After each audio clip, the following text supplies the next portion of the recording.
हम टीवी पर कथा सुनते तो हैं, हम मोबाइल पर कथा सुनते तो हैं। आप कहते हो कि आपके नज़दीक में 100, 150, 200, 250, 300 किलोमीटर की दूरी पर भी अगर कथा हो तो उसको ग्रहण करिए।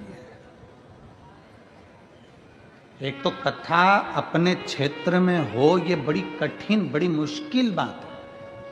कथा होते होते भी कहीं ना कहीं कुछ अड़चन आ जाती है, कोई तकलीफें आ जाती हैं और कैंसिल हो। अब ये भी आज ही लखनऊ में जो कथा होने वाली थी वो कैंसिल हो गई।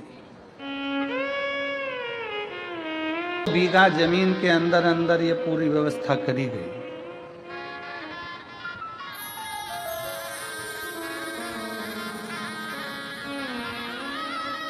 कोई पुण्य क्यों? नाम का स्मरण होगा तो हृदय में रमण होगा, रमण होगा तो दुख का मरण होगा, ये निश्चित है। श्री शिवाय नमस्तुभ्यं, श्री शिवाय नमस्तुभ्यं, श्री शिवाय नमस्तुभ्यं, श्री शिवाय नमस्तुभ्यं, श्री शिवाय नमस्तुभ्यं, श्री शिवाय नमस्तुभ्यं, श्री शिवाय नमस्तुभ्यं, श्री शिवाय नमस्तुभ्यं। फिर किसी ने पूछा कि गुरुजी पंडाल में बैठ के कथा क्यों सुने? टीवी पर सुन ले हम, मोबाइल पर सुन ले हम, पंडाल में क्यों? तो याद करो 3.5 करोड़ रोम छिद्र, ये मनुष्य के शरीर में 3.5 करोड़ रोम छिद्र हैं इस मनुष्य के शरीर में। बारीक बारीक रोमों को अगर ये पूरे शरीर के एक एक रोमों को गिना जाए तो 3.5 करोड़ रोम पूरे शरीर में है। कितने हैं? जम के बोलो जरा। 3.5 करोड़ रोम छिद्र मनुष्य के शरीर में। अग्नि पुराण में एक प्रसंग मिलता है कि पूछा गया कि ये 3.5 करोड़ रोम छिद्र परमात्मा ने मानव के शरीर में क्यों दिए? तो कहा गया, अग्नि पुराण कहती है कि 3.5 करोड़ बार मनुष्य को एक दिन में भगवान का नाम लेना पड़ेगा तब तरेगा।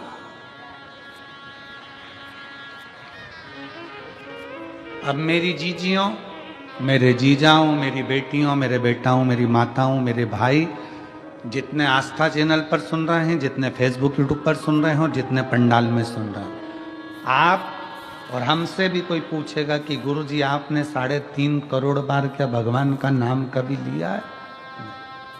आपने लिया है 3.5 करोड़ बार एक दिन में भगवान का नाम? जम के बोलो जरा। कोई संत, साधु, सन्यासी, तपस्वी भी नहीं होगा जो एक दिन में 3.5 करोड़ बार भगवान का नाम ले। तो अग्नि पुराण में आया कि ये मनुष्य तो 3.5 करोड़ बार भगवान का नाम ले ही नहीं पाएगा, फिर इसका क्या होगा? और शास्त्र कहता है जिसने 3.5 करोड़ बार भगवान का नाम ले लिया तो उसके दुख भगवान धीरे धीरे काटना चालू कर देता है। तो फिर ये 3.5 करोड़ बार बोल ही नहीं पाएगा तो इसका दुख भी नहीं कटेगा। तो फिर अग्नि पुराण ने कहा कि एक काम हो सकता है। शंकर जी बोले पार्वती से, पार्वती 3.5 करोड़ बार कोई अकेला बैठकर नाम नहीं ले सकता, तो कथा के मंडप में जाकर बैठ जाए। जब कथा के मंडप में किसी नाम का उच्चारण होगा, सब एक साथ बोलेंगे, ताली भी बजाएंगे, वो अक्षर जब एक एक के मुंह से निकलेगा, आपस में टकराएगा, छार छार हो जाएगा, तो 3.5 करोड़ रोम छिद्र में समा जाएगा और उसका कल्याण होगा।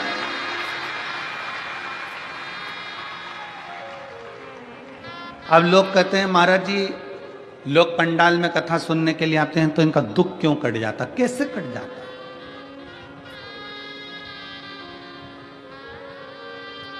इनका दुख कटता कैसे है? उसका केवल एक कारण है कि आपके मुख से श्री शिवाय नमस्तु,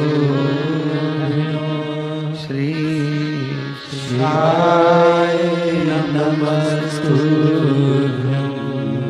श्री शिवाय नमस्तु, श्री शिवाय नमस्तु, श्री शिवाय नमस्तु, श्री शिवाय नमस्तु। जब आप नाम का उच्चारण करते हो, आपके मुख से शब्द निकलता है, वो टकराता है। अभी इसका कोई प्रमाण है कि शब्द टकराता है? उसका प्रमाण है गीता जी का उपदेश। गीता का उपदेश कुरुक्षेत्र के मैदान में भगवान कृष्ण ने अर्जुन को गीता सुनाई। बोलो, सुनाई कि नहीं सुनाई? अर्जुन को जो कुरुक्षेत्र के मैदान में गीता सुनाई, वो गीता का ज्ञान जो भगवान कृष्ण ने अर्जुन को दिया, अर्जुन को बोले भगवान कृष्ण गीता, उस गीता का उपदेश जब भगवान कृष्ण ने दिया, तो वो गीता बोलने पर भगवान के मुख से जो शब्द निकले, वो शब्द आज भी कुरुक्षेत्र की भूमि पर घूम रहे हैं। इसलिए वहाँ पर बड़े बड़े रिसर्च सेंटर लगाए गए कि भगवान ने जो ध्वनि में बोला था, वो ध्वनि पकड़ना है और उन अक्षरों को पकड़ना है। उसी अक्षरों को पकड़कर हमारे वेद और शास्त्र ये गीता का ज्ञान देते। अक्षर जो तुम बोलते हो वो वायुमंडल में हमेशा रहते हैं, वो गूंजते रहते हैं, वो कभी समाप्त नहीं होते।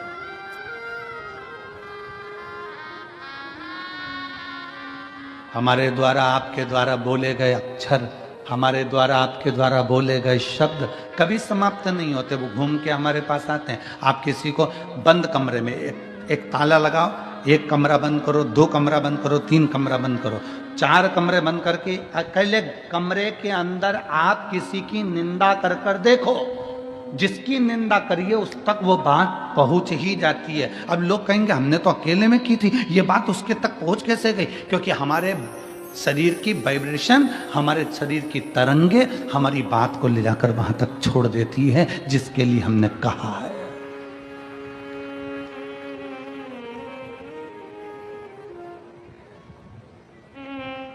हमारे शरीर की वाइब्रेशन, हमारे शरीर की तरंगे वहां तक ले जाकर छोड़ देती है जिसके लिए हमने अपशब्द कहा। आप किसी को गाली देकर देखो, चलो जाने तो आपका कोई नौकर हो ना, आप अपने घर पे बैठ के नौकर को ही कुछ अपशब्द कह के देख ले, नौकर नहीं है वहां पर, परंतु उस नौकर को मालूम पड़ जाएगा कि मेरे सेठ के मुख में, मेरे सेठ ने मेरे लिए कुछ कहा, मेरे सेठ के दिमाग में कुछ चल रहा। हमारी वाइब्रेशन बता देती है, हमारी तरंगे बता देती है। इसलिए शिव महापुराण की कथा कहती है, अच्छा विचार करिए, अच्छा सोचिए।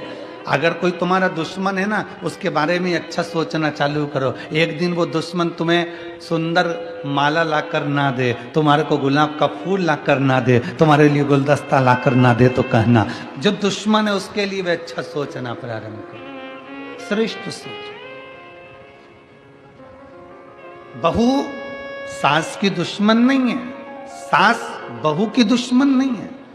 अगर बहू की दुश्मन होती सास, तो अपनी रकम तुड़वाकर बहू को ना देती शादी के पहले, शादी के समय पर।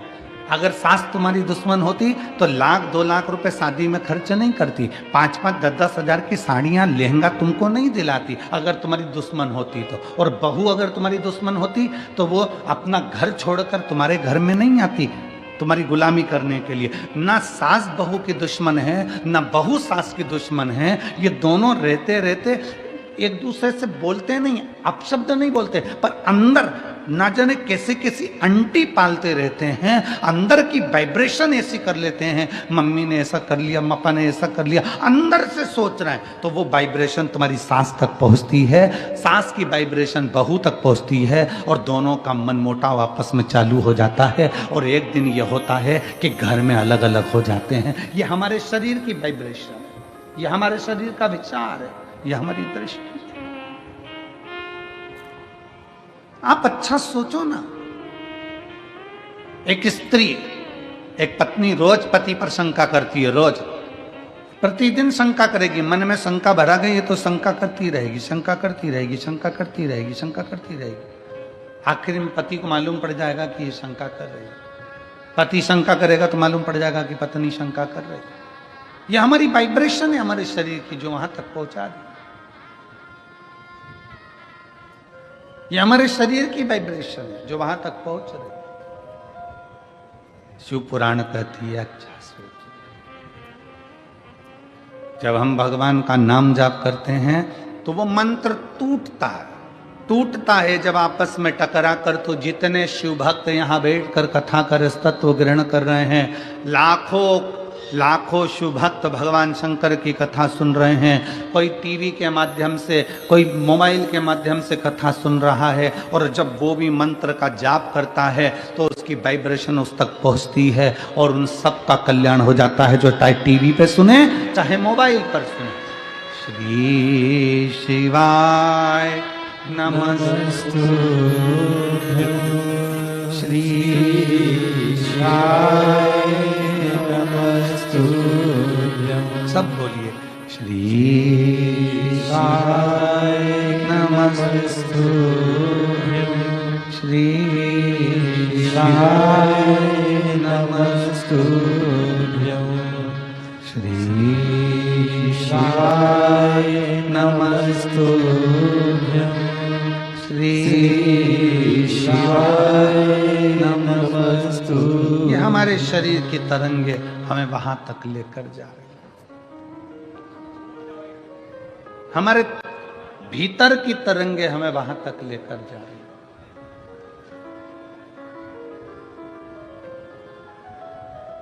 भगवान दुख नहीं काटता, अगर दुख काटता मेरा भगवान तो दुख ही नहीं देता।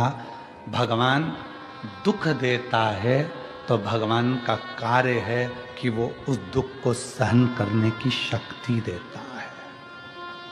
दुख कौन काटेगा?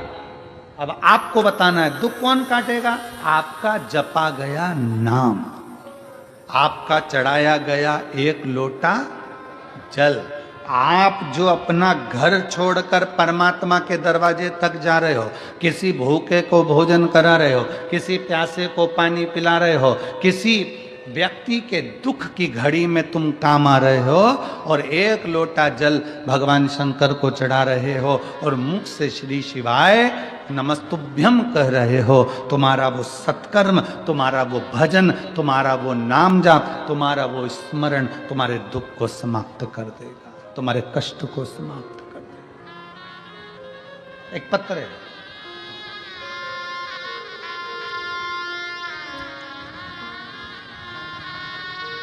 शांताराम छगन पाटिल, मुकाम पोस्ट धानोरा, तहसील चोपड़ा, जिला जलगांव। कहीं बैठे हों तो हाथ हिला सकते हैं, अगर कहीं बैठे हों तो हाथ हिला सकते हैं, और अगर बैठे हों तो साथ में अगर बाबू आया हो तो उसको लेकर भी आ सकते हैं। मेरा नाम शांताराम, पत्र को आप लोग एलईडी पर पढ़ें, आस्था चैनल पर पढ़ें। शांताराम छगन पाटिल, मुकाम पोस्ट धानोरा, तहसील चोपड़ा, जिला जलगांव। मेरा मोबाइल नंबर ये है। मेरा लड़का हिमांशु शांताराम पाटिल, उम्र 14 साल। उसकी गर्दन इधर उधर घूम नहीं रही थी। 14 साल से उसकी गर्दन एक जगह स्टिक रहती थी, घूमती नहीं थी। हमने उसे संभाजी नगर में लेकर गए, एमआरआई करवाई। डॉक्टर ने कहा कि उसका तुरंत ऑपरेशन करना पड़ेगा। फिर हम उसे मुंबई के लीलावती अस्पताल में लेकर गए। डॉक्टर का नाम नहीं दिखाना है। और लीलावती अस्पताल में जब लेकर गए, ऑपरेशन की तारीख आ गई 18/10/2023। ऑपरेशन की तारीख 18/10/2023 आई। 12 मंगलवार को ऑपरेशन करवाया, सर्जरी हुई, सर्जरी अच्छे से हो गई। लेकिन कुछ देर बाद लड़का आईसीयू में चला गया और उसे वेंटिलेटर पर डाल दिया गया। वेंटिलेटर पर डाला, 5 महीने तक लड़के को वेंटिलेटर पर रखा। 5 महीने बाद वेंटिलेटर पर रखा और मालूम पड़ा कि बाद में डॉक्टर ने 5 महीने बाद मृत घोषित कर दिया। इस पत्र को आप लोग पढ़ सकते हैं एलईडी के माध्यम से। 5 महीने तक उसको वेंटिलेटर पर रखा और 5 महीने के बाद डॉक्टर ने उसे मृत घोषित कर दिया। 5 महीने बाद लड़का मर गया, उसे मृत घोषित कर दिया गया। लेकिन मेरी पत्नी ने डॉक्टर से कहा, मेरा लड़का अच्छा है, मेरे घर उसे मुझे जिंदा ही लेकर जाना है, तुम इसका इलाज और करो। डॉक्टर ने कहा, यह मर चुका है, इसको ले जाओ, ये मर चुका है, इसको ले जाओ। पत्नी कहती नहीं, 4 दिन इसको रखो, मैं 4 दिन बाद इसको लेकर जाऊंगी, भले बॉडी रखो पर 4 दिन रखो इसको। लड़के को छोड़ा, वहीं छोड़कर मेरी पत्नी सीहोर चली गई, वहीं मुंबई से कंकर शंकर लाने के लिए पहुंच गई। सीहोर गई, कंकर लाई, रुद्राक्ष का जल, वहां से रुद्राक्ष लाकर पहुंच गई। अब जाने के बाद करती क्या, डॉक्टर कह रहे हैं इसको ले जाओ। सामने हॉस्पिटल के ठीक सामने शिव जी का मंदिर है, उस मंदिर में जल चढ़ाती और अपने बेटे के शरीर पर लगा देती और मुंह में जल दे देती। डॉक्टर कहते इसको ले जाओ। 4 दिन, 5 दिन, 6 दिन निकल गए। डॉक्टर कहने लगे क्यों परेशान हो रही हो, ऐसा करते करते 42 दिन निकल गए। 42 दिन निकल गए। डॉक्टर कह रहे इसको ले जाओ, इसमें प्राण नहीं है, नहीं मानी। आखिरी में लड़के के शरीर में 42वें दिन हलचल चालू हो गई।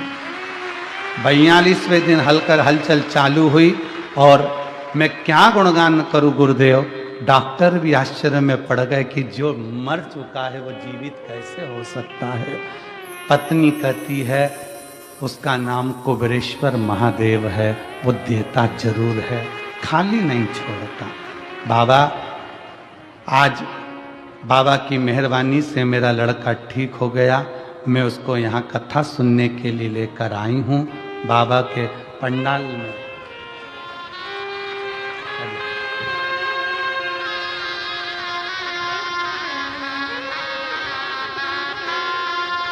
मेरे लड़के को मैं पंडाल में लेकर आई हूँ।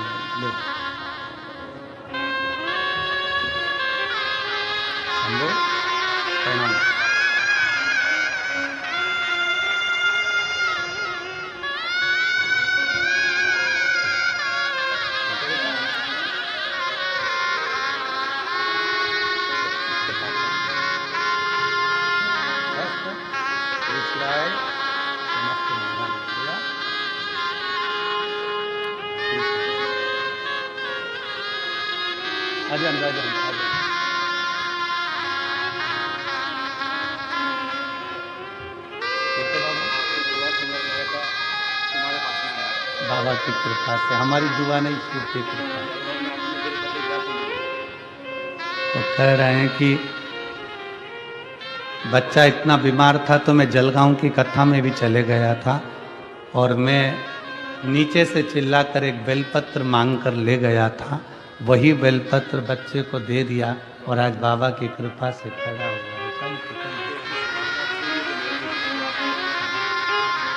बीमारी में 33 लाख रुपए खर्च कर चुके हैं और बाबा की कृपा से आज ठीक होकर खड़ा है। दोनों हाथ उठाकर हर हर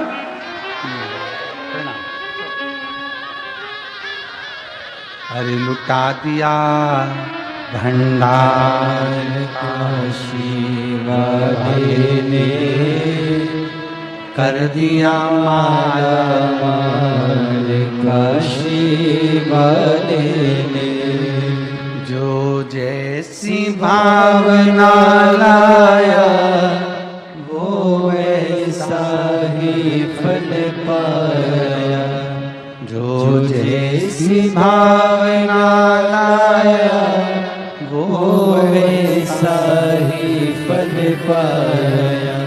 कभी खाली नहीं लौटाया वो मन ही मन हर्षाया। और कर दिया माला माला माल काशी वाले ने, लुटा दिया भंडार काशी वाले ने। शिव की भक्ति में वो बल है, शिव की उपासना में वो बल है। अपना विश्वास न टूटने दे, अपना भरोसा न टूटने दे। उस बहन ने एक पत्र में लिखा है, मैं डॉक्टरों को भी धन्यवाद देती हूं जिन डॉक्टरों ने भी हिम्मत नहीं हारी और हमारा साथ दिया। हमने कल भी कथा के में कहा था कि डॉक्टर शंकर का एक रूप होते हैं। किसी ढोंग ढकोसले में मत पड़ो।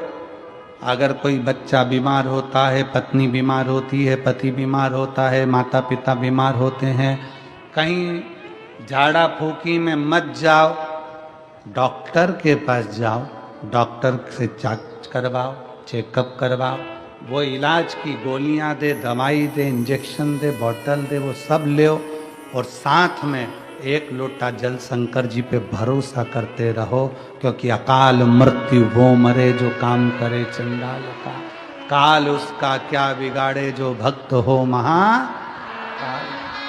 उसकी आराधना करते,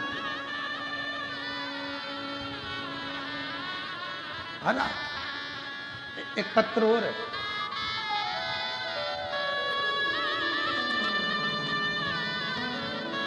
मेरा नाम प्रकाश सुभाष महाजन, मैं गांव सूरत गुजरात से हूँ। कहीं बैठे हों तो हाथ हिला सकते हैं। मेरा नाम, पत्र को आप लोग एलईडी पर पढ़ सकते हैं। मेरा नाम प्रकाश सुभाष महाजन, मेरा गांव सूरत गुजरात है। मेरा मोबाइल नंबर ये है। पत्र को आप लोग एलईडी के माध्यम से देख सकते हैं। कहीं बैठे हों तो एक बेलपत्र लेने के लिए व्यासपीठ के पास में आ सकते हैं। मेरे लड़के का नाम नयन प्रकाश महाजन है। मेरा लड़का 8 साल का है। उसे 14/7/2023 को डेंगू हुआ था। डेंगू के कारण उसके पेट में इन्फेक्शन हो गया था। पत्र को एलईडी पर पढ़िएगा। तो वो इन्फेक्शन उसके लेटरिन की जगह पर फोड़ा बन गया। फोड़ा बनकर लेटरिन करने की खराब जगह हो गई। डॉक्टर ने कहा अब उसे इस जगह पर इन्फेक्शन हो गया है तो चमड़ी सड़ गई है, ऑपरेशन करके निकालना पड़ेगा। ऑपरेशन करने से पहले उसका बाईपास लेटरिन का किया गया। उसके पेट को एक हॉल गिरा के स्टोम बनाकर पड़ेगा। उस जगह पे एक थैली लगाई जाएगी, क्योंकि अब लेटरिन वाले स्थान से वो लेटरिन नहीं कर पाएगा, तो साइड पेट में से थैली डाली गई, लगाकर रखा पड़ा। सिर्फ 8 साल का लड़का वो थैली को लेकर स्कूल कैसे जाता? डॉक्टर ने कहा इसकी ये थैली अब कभी निकल नहीं सकती, क्योंकि स्थान नीचे से बहुत सड़ चुका है और वहाँ पूरा स्थान बेकार हो गया। ऑपरेशन करने के 5 दिन बाद हमने उसको लेटरिन करने की जगह से रिपोर्ट निकलवाई, तो डॉक्टर ने कहा उसको लेटरिन करने की जगह पे मांस नहीं बना है, अब ये थैली उसके साथ में रहेगी। अहमदाबाद की रिपोर्टें निकाली गई, वहाँ पे भी हमें निराशा ही मिली। वहाँ के डॉक्टरों ने भी कह दिया अब लेटिंग की थैली की जिंदगी भर लगाना पड़ेगी। अब ये थैली जिंदगी भर लगाना पड़ेगी। तो मैं घर आके रोने लगा तो मेरे माँ ने कहा, बेटा रो मत, सब ठीक होगा। सीहोर वाला गुरुजी कहता है, एक लोटा जल सारी समस्या का हल। तो गुरुदेव, मेरी माँ ने कहा, तुम लड़के को लेकर अपन सीहोर चलते हैं। कुबरेश्वर बाबा के धर्म धाम पर आए, बाबा को एक लोटा जल चढ़ाना प्रारंभ करा। हम सीहोर में 3 दिन तक रुके। वहीं पर चढ़ा हुआ जल हम बाबा का ले लेते और लड़के के जो लेटिंग वाला स्थान था, बहुत तकलीफ की जगह थी, पूरा मांस वहाँ नहीं था, हमने वहाँ लगाना उसको दिया।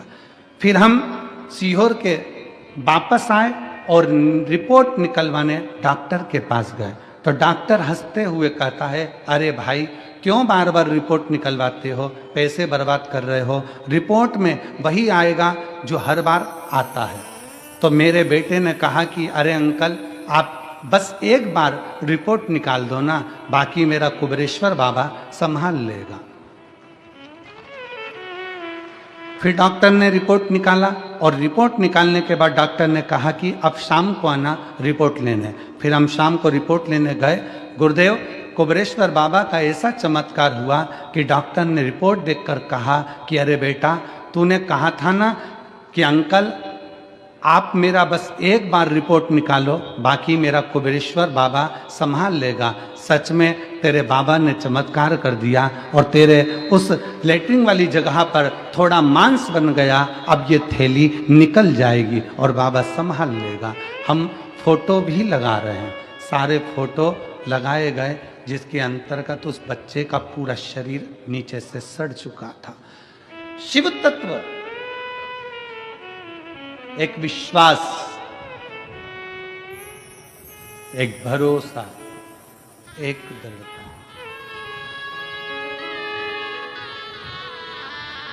हम किसके आश्रित हैं?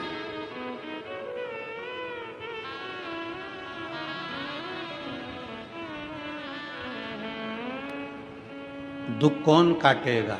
तो कहा दुख भगवान का नाम काटेगा। आपका चढ़ाया गया एक लोटा जल तुम्हारा दुख काट सकता है। दुनिया के लोगों को आज समझ में नहीं आ रहा कि एक लोटे जल में क्या बल है। दुनिया के लोगों को समझ में नहीं आ रहा कि शिव पर चढ़ा गया जल पीने का क्या फल है। दुनिया के लोगों को समझ में नहीं आ रहा कि जब बीमार पड़ो, तकलीफ हो तो एक बेलपत्र जरूर खाओ। रोज भले मत खाओ, पर अगर शरीर में कष्ट हो गया है तो खाओ। रोज भले मत खाओ, पर दुख आया तो उसको खाओ। जिस दिन दुनिया के लोगों को मालूम पड़ेगा, समझ में आएगा, तब वो जानेंगे कि सारी समस्या का हल एक लोटा जल, ये गलत नहीं है, ये सिद्ध है, ये सिद्ध है।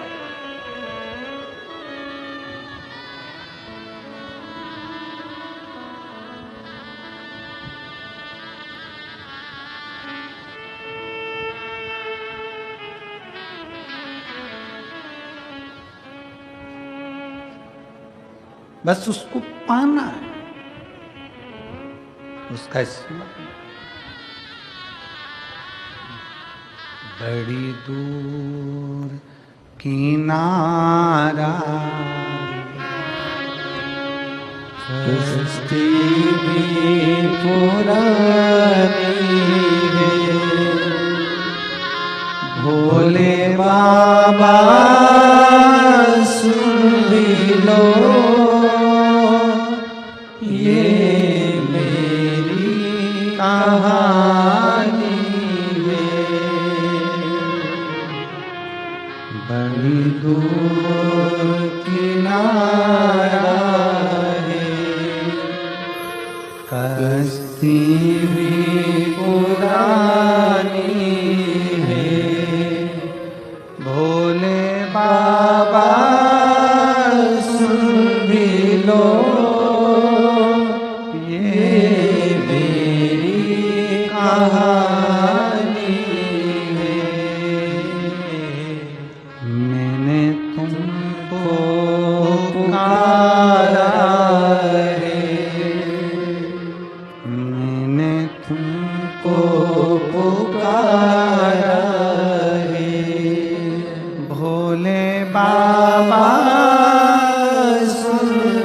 लो ये मेरी कहानी है। बड़ी दूर किनारा है, कश्ती भी पुरानी है। भोले बाबा सुन भी लो ये मेरी कहानी है।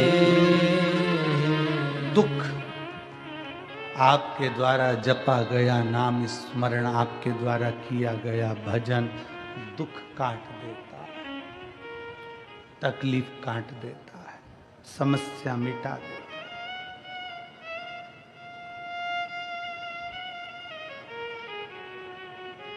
ए मेरी सिरपुर की जीजियों, मेरे सिरपुर के जीजाओं, मेरी माताओं, मेरी बेटियों, बेटाओं, मेरी जीजियों, जब जिंदगी में दुख आए किसी के सामने जाकर मत रो। जाना है घर में से लोटा भरकर पानी भरो। श्री शिवाय नमस्तुभ्यं, श्री शिवाय नमस्तुभ्यं। एक लोटा पानी घर में से भरो, उस जल को लेकर महादेव के मंदिर में जाओ। जपते जपते अपने दिल की बात बाबा के जल चढ़ाते चढ़ाते कह दो। बहुत ज़्यादा अगर दुख है तो उत्तर की ओर मुख, मतलब जहाँ से जल निकलता है,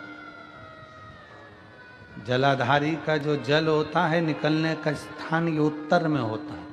आप दक्षिण में बैठकर या खड़े होकर उत्तर की ओर मुख कर कर एक लोटा जल बाबा को चढ़ाना प्रारंभ करो और अपने दिल की बात बाबा से कहना प्रारंभ करो।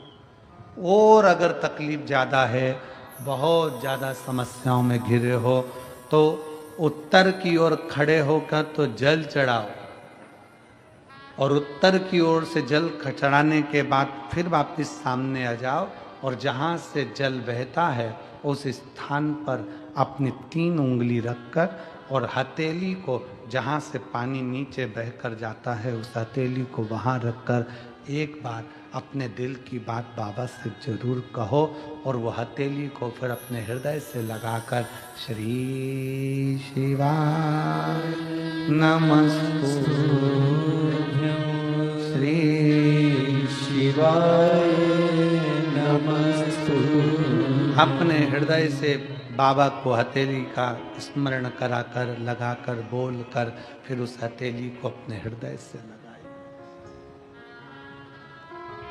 विश्वास करता है मेरा बाबा 3 महीने भी नहीं लगने देगा और जल्दी से वो कार्य सफल कर देगा। 3 महीने भी नहीं लगने देगा। अब इसमें क्या लगा आपका? केवल 1 लोटा। क्या लगा आपका? 1 लोटा।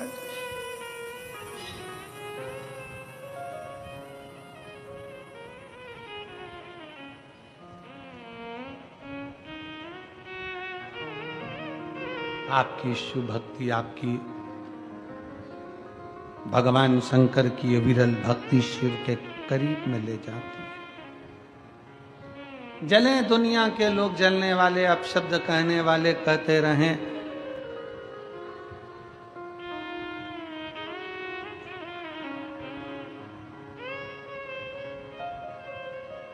उनका काम है जलना, उनका काम है अपशब्द कहना, कहते रहेंगे। वो कहते हैं ना, तुम जलन बरकरार रखो, जलवा मेरा महादेव बरकरार रखेगा। तुम जलन बरकरार रखो, जलवा मेरा महादेव बरकरार रखेगा। दुनिया जलती रहे, जले, तुम मेरे बाबा को 1 लोटा जल पूरी श्रद्धा के साथ पूर्ण विश्वास के साथ, पूर्ण भरोसे के साथ, पूर्ण भरोसे।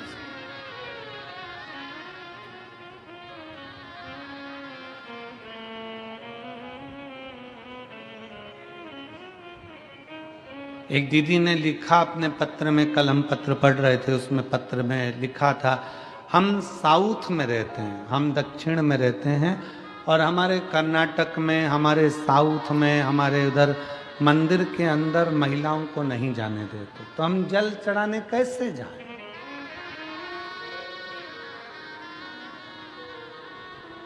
साउथ में हमें मंदिर के अंदर जल चढ़ाने नहीं जाने देते, तो हम कैसे जाएं? तो मेरा उन दीदियों से निवेदन है, मंदिर में जल चढ़ाने का मना करते हैं, बेलपत्री के पेड़ के नीचे तो जल चढ़ाने का मना नहीं करते, उसके नीचे चढ़ाएं। और अगर बेलपत्र के पेड़ के नीचे जल चढ़ाने का मना करें तो अपने घर के बगीचे में मिट्टी को थोड़ा सा ऊंचा करिए, शिवलिंग जैसा निर्माण करिए, जल चढ़ा दीजिए, फिर अलग से एक लोटा जल और चढ़ा दीजिए, तो वहीं विसर्जन भी हो जाएगा और जल भी चढ़ जाएगा। दिल मन चंगा तो कठोते में गंगा। मन अगर चंगा है, मन प्रसन्न है, तो सब कुछ हो सकता, सब कुछ।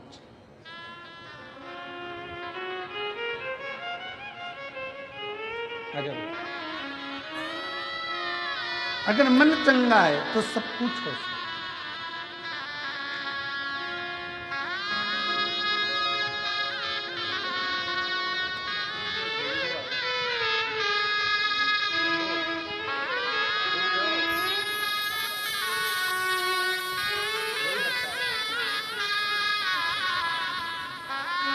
यही बालक है जिसके पेट में से थैली निकाल दी गई थी और डॉक्टर ने कहा था जिंदगी भर नहीं निकलेगी, और सीहोर में 3 दिन रुकी रही और बाबा का चढ़ा जल लगाती रही, बाबा के आश्रित हो गई, बाबा को चढ़ा।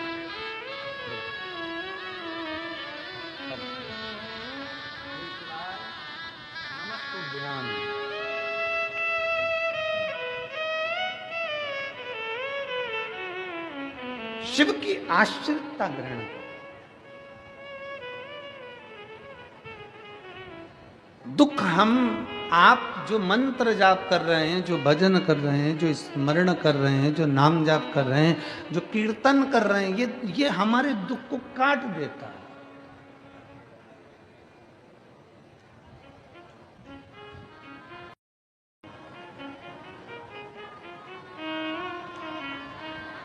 और जब हम भगवान के मंत्र का स्मरण करें तो दुख क्यों ना कटे।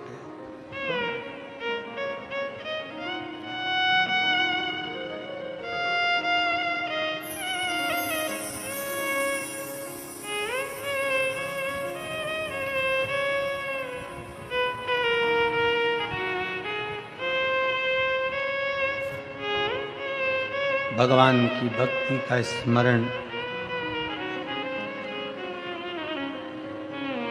और थारी धुन लागी भोला, थारी धुन लागी, थारी धुन लागी भोला, थारी धुन लागी, हर हर भोला शंभो तुम्हारी धुन लागी, हर हर भोला शंभो तुम्हारी धुन लागी, पार्वती का प्यारा तुम्हारी धुन लागी, पार्वती का प्यारा तुम्हारी धुन लागी, थारी धुन लागी भोला, थारी धुन लागी, थारी धुन लागी भोला, थारी धुन लागी, लागी भोला तारी धुन लागी थारी धुन लागी भोला थारी धुन लागी ओ हर हर भोला शंभो तुम्हारी धुन लागी हर हर भोला शंभो तुम्हारी धुन लागी पार्वती का प्यारा तुम्हारी धुन लागी पार्वती का प्यारा तुम्हारी धुन लागी तारी धुन लागी भोला तारी धुन लागी थारी धुन लागी भोला थारी धुन लागी ओ थारी धुन लागी भोला तारी धुन लागी थारी धुन लागी भोला थारी धुन लागी ओ हर हर भोला शंभो तुम्हारी धुन लागी हर हर भोला शंभो तुम्हारी धुन लागी ओ पार्वती का प्यारा तुम्हारी धुन लागी पार्वती का प्यारा तुम्हारी धुन लागी बड़े भाव से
तुम्हारी धुन लागी।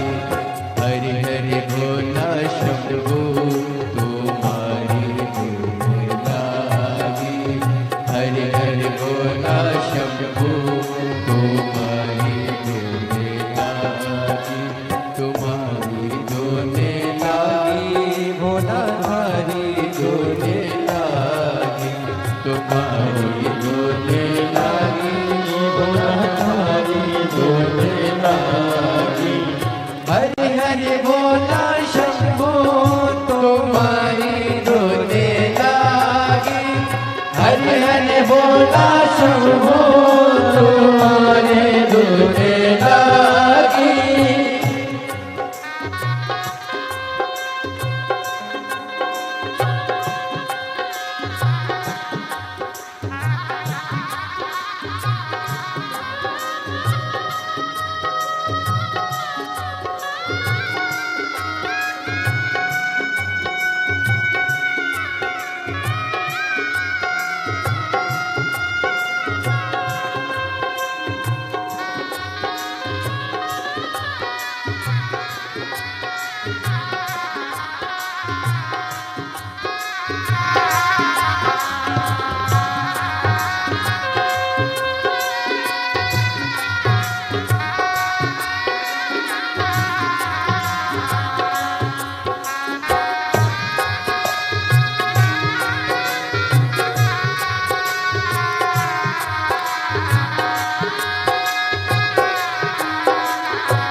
चंदाधारी तुम्हारी धुन लागी।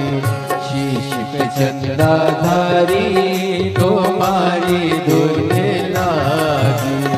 गले में सर्पधारी तुम्हारी धुन लागी। गले में सर्पधारी तुम्हारी धुन लागी।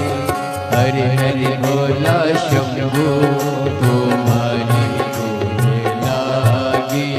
हरि हरि भोला शंभो तुम्हारी धुन लागी। तुम्हारी भोला शंभो तुम्हारी धुन लागी। तुम्हारी धुन लागी भोला थारी धुन लागी। थारी धुन लागी भोला थारी धुन लागी। हर हर भोला शंभो तुम्हारी धुन लागी। हर हर भोला शंभो तुम्हारी धुन लागी। हर हर भोला शंभो तुम्हारी। हर हर भोला शंभो तुम्हारी धुन लागी। सिर पे गंगाधारी तुम्हारी धुन लागी। सिर पर गंगाधारी तुम्हारी धुन लागी। ओ सिर पे गंगाधारी तुम्हारी धुन लागी। सिर पर गंगाधारी तुम्हारी धुन लागी। ओ हर हर भोला शंभो तुम्हारी धुन लागी। हरि हरि भोला शंभो तुम्हारी पार्वती का प्यारा तुम्हारी धुन लागी। पार्वती का प्यारा तुम्हारी धुन लागी। तो पार्वती का प्यारा तुम्हारी धुन लागी। ओ पार्वती का प्यारा तुम्हारी धुन लागी। पार्वती का प्यारा तुम्हारी धुन लागी। ओ पार्वती का प्यारा तुम्हारी धुन लागी। महादेव अपने स्थान पर बैठकर भगवान देवाधिदेव महादेव को अपने मन की बात बड़े भाव के साथ दिल से बाबा से प्रार्थना करिए। जहाँ जगह मिल जाए वहाँ बैठकर बाबा को अपने मन की बात बड़े भाव के साथ करिए। जहाँ जगह मिले वहाँ बैठो और दिल से बाबा को प्रार्थना करिए, दिल से विनय करिए, दिल से निवेदन करिए।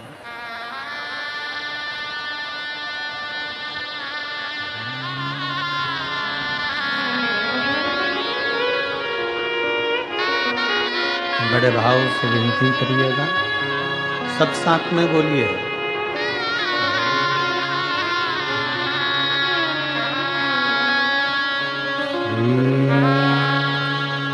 शिवाय नमस्तुभ्यं।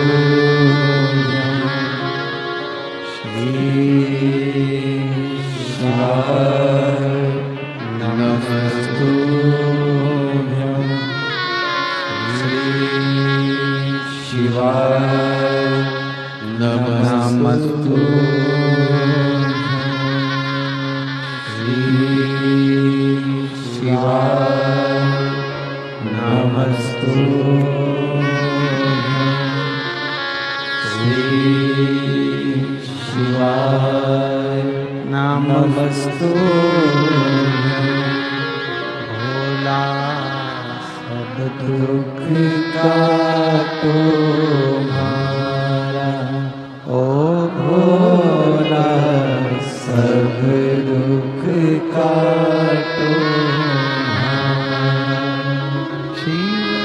शंकर जपो तेरी माला, भोले बाबा जपो तेरी माला।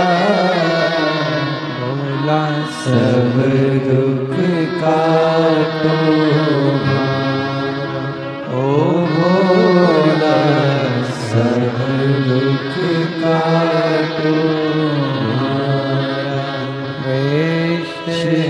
मंगल मंगलकारी, मंगल मंगलकारी। शमशान देवासी हमारा, शमशान देवासी हमारा। ओ भोला सब दुख काटो हमारा, ओ भोला सब दुख काटो हमारा।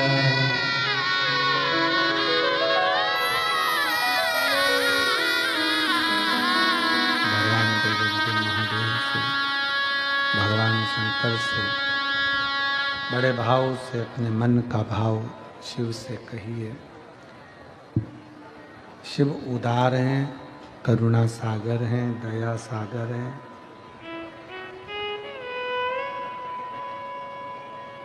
दुख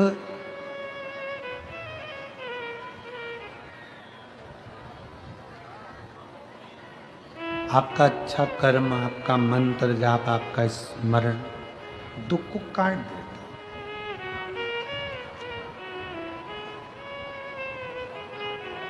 कभी कभी हमारी कुछ गलतियां ऐसी होती हैं जिसके कारण हमको दुख भोगना भी पड़ता है। जैसे कल कथा में अपन ने श्रवण करा कि दक्ष प्रजापति ने शंकर भगवान का अपमान किया, शिव जी को अपशब्द कहा, ताने दिए, आड़ा टेढ़ा बोला। क्यों बोला?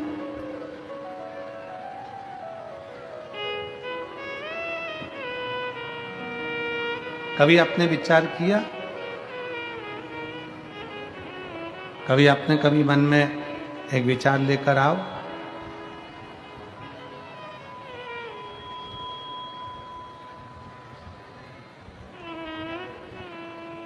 कई लोग कहते हैं गुरुजी हम दिन रात भगवान का भजन करते रहते हैं, दिन रात हम भगवान को पुकारते रहते हैं, दिन रात हम भगवान की भक्ति करते रहते हैं।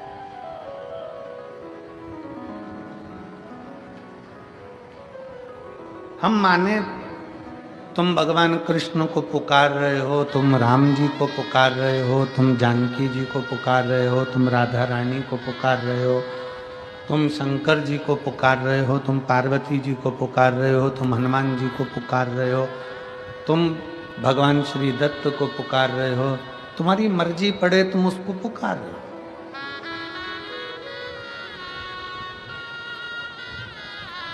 चौबीस घंटे माला पकड़कर बैठे हो, किसको पाने के लिए? तो के मदन मोहन हमको मिलेंगे, भगवान हमको मिलेंगे। परशु महापुराण की कथा कहती है मद और मोह ये दोनों जाएगा तब तो मदन मोहन आएगा। जब मद और मोह ही नहीं जाएगा तो मदन मोहन कहां से आएगा? हमारे भीतर का अहंकार जाए, हमारे भीतर की अहमता जाए, हमारे भीतर का लोभ जाए, तृष्णा जाए, तब बाहर भगवान अंदर। कल हम प्रसंग सुन रहे थे, दक्ष प्रजापति का प्रसंग स्मरण कर रहे थे। दक्ष प्रजापति शिवजी को कितना आड़ा टेढ़ा बोला, शंकर भगवान को कितने कितने अपशब्द दक्ष प्रजापति ने कहे, और आखिरी में दक्ष प्रजापति ने कह दिया शंकर तुम शमशान में निवास करो। कितना कितना अपशब्द कहा गया, कितना कितना ताना दिया गया, कितनी कितनी अपशब्द बोले गए, और आखिरी में कह दिया गया कि शंकर तुम शमशान का निवास करो।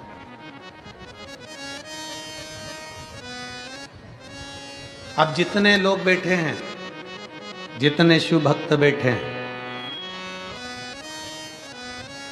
जरा विचार करिएगा। दक्ष प्रजापति ने अपनी कन्या सती का विवाह शिवजी के साथ करा। फिर ऐसा कौन सा झगड़ा था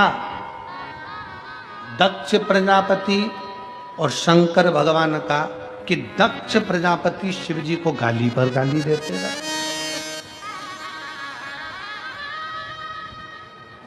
ऐसा कौन सा कारण था कि दक्ष प्रजापति का अपना खुद का शीश शंकर भगवान ने कटवा दिया?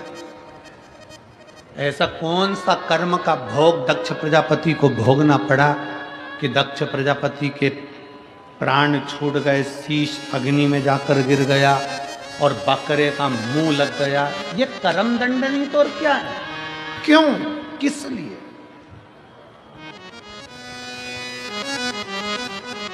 कौन सी गलती दक्ष प्रजापति ने ऐसी कर दी? कौन सी गलती? फिर निवेदन है, जो पहले कहा आज फिर कह रहा है कि मत बुरे कर्म कर बंदे वरना पछता, सब बोलो सब, वरना पछताएगा। और भगवान की आंखों से तू बच नहीं पाएगा, तू बच नहीं पाएगा। कौन सा कर्म दक्ष प्रजापति ने कर दिया था जिसके कारण बस दक्ष प्रजापति शंकर के द्रोही हो गए थे? कौन सा कर्म दक्ष प्रजापति ने कर दिया था जिसके कारण दक्ष प्रजापति का सिर कट गया था? कौन सा कर्म दक्ष प्रजापति ने कर दिया था कि दक्ष प्रजापति का सिर कटकर अग्नि में गिर गया था? कौन सा कर्म दक्ष प्रजापति ने कर दिया था कि दक्ष प्रजापति का पूरा यज्ञ नष्ट हो गया था? कौन सा कर्म दक्ष प्रजापति ने कर दिया था कि दक्ष प्रजापति का पूरा जितना राज्य भवन था वो सब नष्ट हो गया था? कर्म कौन सा करा था? केवल एक काम दक्ष प्रजापति ने गलत किया था। शायद आप भी वो गलत काम ना कर देते। कौन सा काम करा था दक्ष प्रजापति ने गलत? और भूल से भी अगर वो काम हमारा हो जाता है तो व्यक्ति को जीते जी इस कर्म का दंड तो उसको भोगना ही पड़ता है। जैसे दक्ष प्रजापति स्वयं भोगे, सती के पिता थे तो भी भोगना पड़ रहा। कौन सा कर्म था? चरित्र आता है, बड़ा सुंदर प्रसंग। एक बार दुर्वासा ऋषि मां जगत जननी जगदम्बा की आराधना में लीन, और दुर्वासा बाबा ने मां जगत जननी जगदम्बा की आराधना करी, बहुत तप किया। जगत जननी दर्शन देने नहीं है,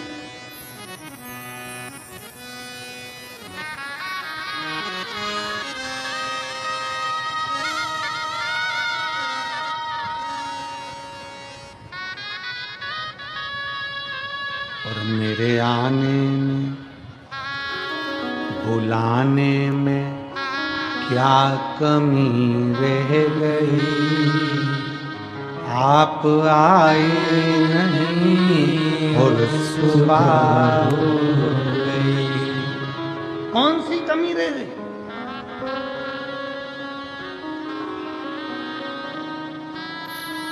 पर बाबा भी कहते हैं दिल से पुकारेगा तो क्यों नहीं आऊंगा। एक बहन ने पत्र में लिखा है, मेरा पति, मेरा नाम कविता दिनेश कलाल, मैं वकील कॉलोनी सिरपुर जिला धुलिया में रहती हूँ। कहीं बैठी हो तो हाथ हिला सकती हूँ।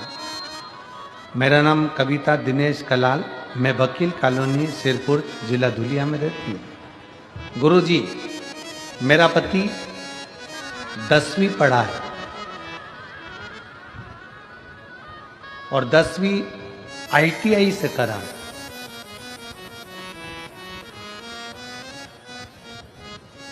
तेरह साल मेरा पति प्राइवेट काम करता रहा पर सरकारी कुछ नहीं था। क्या गुरुजी पत्र में जीजी लिख रही है, पति कहता है क्या 10वीं पास को 10वीं में पढ़ने वाले को भी क्या सरकारी नौकरी मिल सकती है? पत्नी ने कहा कि मैं शिव पुराण की कथा सुनती हूं और गुरुजी बोलते हैं कि शंकर देने में पीछे नहीं है। एक काम करते हैं, सियोरवाला महाराज की कथा मालेगांव में हो रही है और मालेगांव में आपकी कथा तब थी, तो मैं पति के साथ वहां गई और मेरे पति को कहा कि बाबा का आशीर्वाद देते हैं। शिव महापुराण में जो पंडाल में बैठकर कथा सुनता है उसको भगवान कृपा करता है, ये मैंने अपने पति से कहा। मेरे पति को कहा कि बाबा आशीर्वाद देते हैं। तब दोनों मिलकर जब बाबा श्री शिवाय नमस्तुभ्यम बोलेंगे ना, तो अपन दोनों हाथ जोड़कर आंख बंद कर कर दोनों आशीर्वाद लेंगे। आप भी बोलना कि दुख काटना, हम भी बोलेंगे दुख काटना, और बाबा बीच में जो अपने मन की बात होती है ना वही कहना। दोनों पति पत्नी ने साझा कर लिया कि अपन मांगेंगे तो ये मांगेंगे कि मेरी सरकारी नौकरी लग जाए। पत्नी ने भी कह दिया पति से कि तुम भी यही मांगना कि तुम्हारी नौकरी लग जाए। मैं भी मांगूंगी पंडाल में बैठकर मालेगांव की कथा में कि तुम्हारी नौकरी लग जाए। पति ने कहा आंख बंद करके बोलने से काम हो जाएगा? कि हाँ, सबका होता है, क्यों नहीं होगा। चलो मालेगांव की कथा में गए, बैठे, कथा श्रावण करी। बीच में श्री शिवाय नमस्तुभ्यम आया, हाथ जोड़कर प्रणाम कर कर बाबा से विनय करा और अपने मन की बात कहकर आ गए। गुरुजी 1.5 महीना भी नहीं हुआ, आज मेरा पति सरकारी जॉब में पूर्ण तरह से पक्के में 2024 मार्च के महीने में परमानेंट कॉलेज में स्थायी रूप से सर्विस करने लगे। मैं बाबा को प्रणाम करने के लिए आई हूँ। कहीं बैठी हूँ तो हाथ हिला। शिव तत्व है।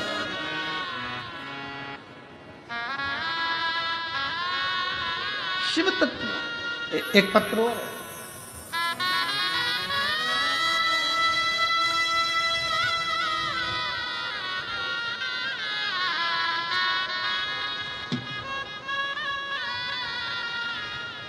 पहले इस शरीर को देखिए आस्था चैनल पर, पूरा शरीर देखिएगा आस्था चैनल पर।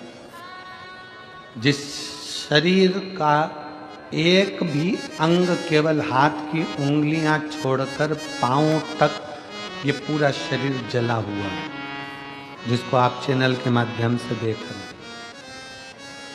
इस शरीर की आंख, नाक, मुख, छाती से लेकर पांव तक केवल हाथ की कुछ उंगलियां छूटी है, बाकी का पूरा शरीर जला हुआ है, जिसको आप आस्था चैनल पर देख रहे हैं। अब पत्र का स्मरण करें। मैं राजपाल कोमल सिंह सिसोदिया राजपूत हूँ, ग्राम जातोड़ा, तहसील सिरपुर, जिला धुलिया की रहने वाली हूँ। कहीं बैठी हो तो बेलपत्र लेने के लिए आ सकती हैं। आप ही हैं? ऐसा हाथ हिला दो एक बार, वापिस हाथ हिलाओ। आ जाइए, एक बेलपत्र लेकर चले आइए। मैं राजपाल कोमल सिंह सिसोदिया राजपूत, ग्राम जातोड़ा, तहसील सिरपुर, जिला धुलिया, महाराष्ट्र का रहने वाला हूँ। मेरी उम्र 21 साल है। पहले मैं पूर्णतः नास्तिक था, भगवान की भक्ति और पूजन पाठ नहीं मानता था। अगर कोई बाबा उनके कारनामों के बारे में बोलता था तो मैं